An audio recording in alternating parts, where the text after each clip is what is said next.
Hello, everybody. Thank you so much for being here with me. I have been feeling so much energy, but not like the fun, creative energy, Like, I feel like right now there's just lots of energy that's making us feel really restless.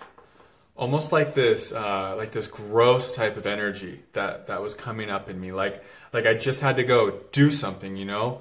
But I didn't know what to do. Like, it wasn't very sometimes we have this really, this beautiful flow of creative energy, this driving, force type of energy. And it feels really directed and concentrated and focused, and it's really enjoyable. But sometimes we have a lot of energy, like I have today, where it just feels restless and aimless, and we feel like we need to go do something, but we don't know what, because while we have a lot of energy, we don't have any inspiration. And that's a big thing, is knowing to act from a place of inspiration rather than resistance. And when you have an inspiration, act immediately. And if you have resistance, do not force action.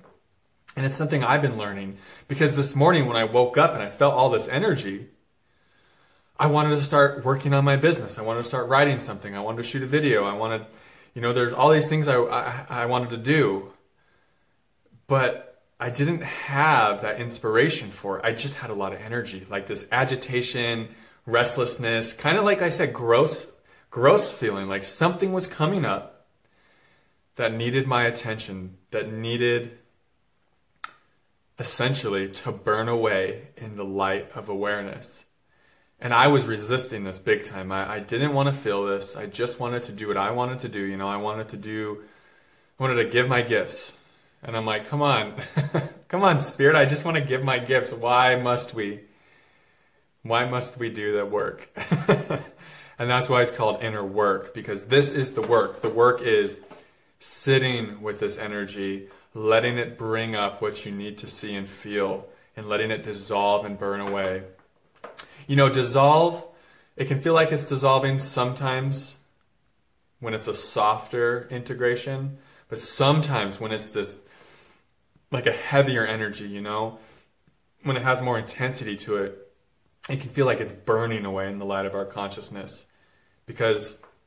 And this is why it's so important to develop a spiritual practice, meaning meditation and yoga, because a lot of days it can be easy to meditate and do yoga, but it's the days where it's the hardest is where that routine you're in is the most valuable.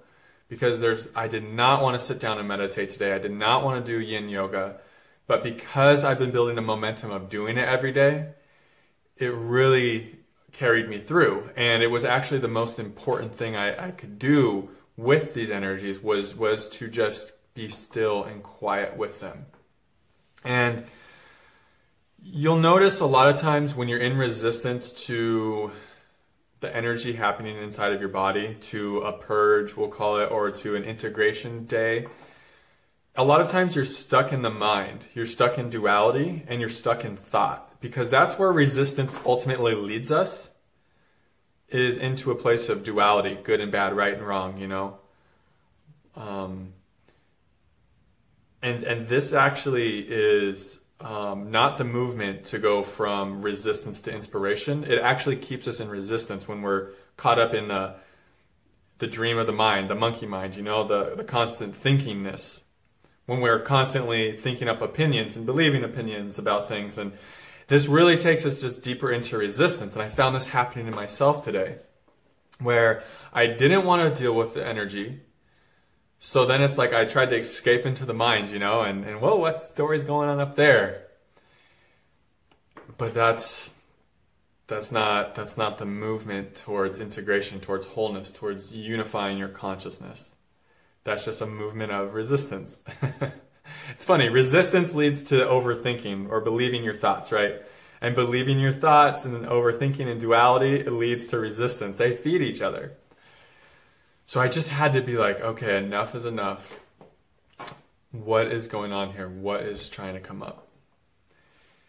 And then I finally and I'm still doing it. I'm still going through it. I like to share these videos as it's happening in real time because I feel like it offers so much more value.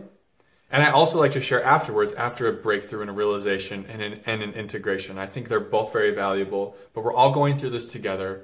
I know the full moon is on its way and it's a very powerful one, and that could have a lot to do with it. So if you're feeling a lot coming up, earlier today I was feeling so much come up that I was almost wanting to puke, literally. I mean, it was just a feeling and I didn't, but it had that feeling like, ugh, I didn't eat till like noon today, or maybe even later. So, you might not have an appetite. You might just feel literally nauseous and energetically sick when you're going through these huge releases and purges, but that's okay. Don't force yourself. Don't do things your body doesn't want to do. Just listen to your body. Your body knows how to heal, and surrender. That's the big thing that I was struggling with the most today. I just didn't want to surrender to this energy. I wanted to be the boss, I wanted to be in control. But if this ascension process, if this kundalini awakening process, spiritual awakening process teaches us anything, it's that we are not in control. We are not in control of the movement. This movement of awakening, it takes a life of its own on. And we just become a witness to it. We can be conducive to it, and we can let go into it and allow the divine will to flow through us uninhibited.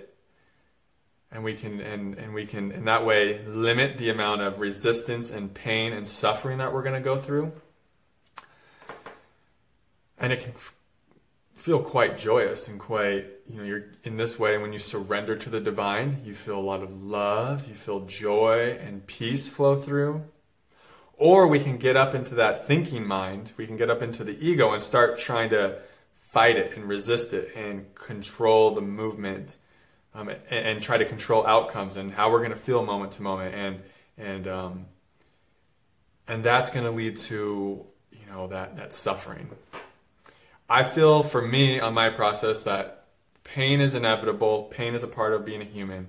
But suffering can be a choice.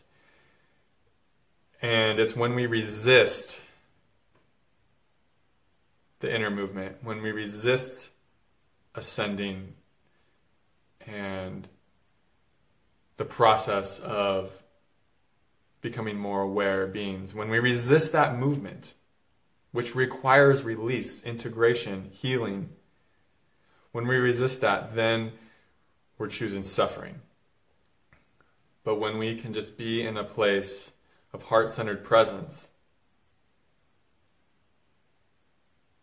and in a place where we're just at ease and relaxed and allowing, and not keeping score of how I'm feeling, just trusting the movement of the energy, trusting the divine, trusting that your higher self has it all under control, and that your only job down here on earth is just to relax, to let go, and to surrender. When we can do that, we make this process a lot easier on ourselves. And it's not always going to be easy to surrender, but just know that it's inevitable, that sometimes we're going to go off the tracks. It's just a part of this process. But how long does it take us to get back on the tracks? Meaning sometimes we're just going to resist, and we're going to fight it, and we're going to feel like shit, and we're going to hate it, and we're going to scream at our guides, at God, like, why is this happening, But how long does it take us to come back into surrender?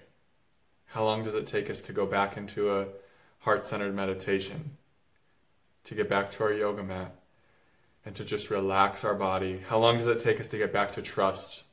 Because once we get back to those things, then we will confront the things we need to confront that are trying to integrate, that are trying to alchemize and release. And it's when we confront those things, it's when we open to these feelings, it's when we allow our heart to guide us, Even when it feels irrational, even when the mind's saying, that's crazy, what are you talking about? It's when we open to our heart and trust it and allow it to guide us is when that power comes back, is when that flow comes back, is when that movement of grace can flow through us uninhibited and we can get back on the tracks.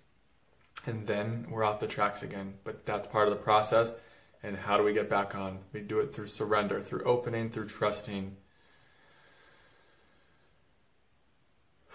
And knowing that this is a beautiful process that we've all volunteered to come here to do. We've all volunteered to take on density so that we can alchemize it into the light, so that we can serve the light, so that we can serve the Most High. All right, guys, I just wanted to tell you about my process today and also mention that prayer is such a powerful movement. If you are going through something very confusing that you don't understand, if it's energetic, psychological, whatever the nature of it is, emotional, and it's just very difficult, my number one advice is to get really still, fall into your heart, and pray to the Most High, to your higher self, to the universe, to the intelligence of life, to God, and to trust what comes through, and to know that it's in your best interest to just trust your heart and to trust the divine. All right, guys, that's the video. Happy full moon. I hope you guys have a wonderful day. Namaste.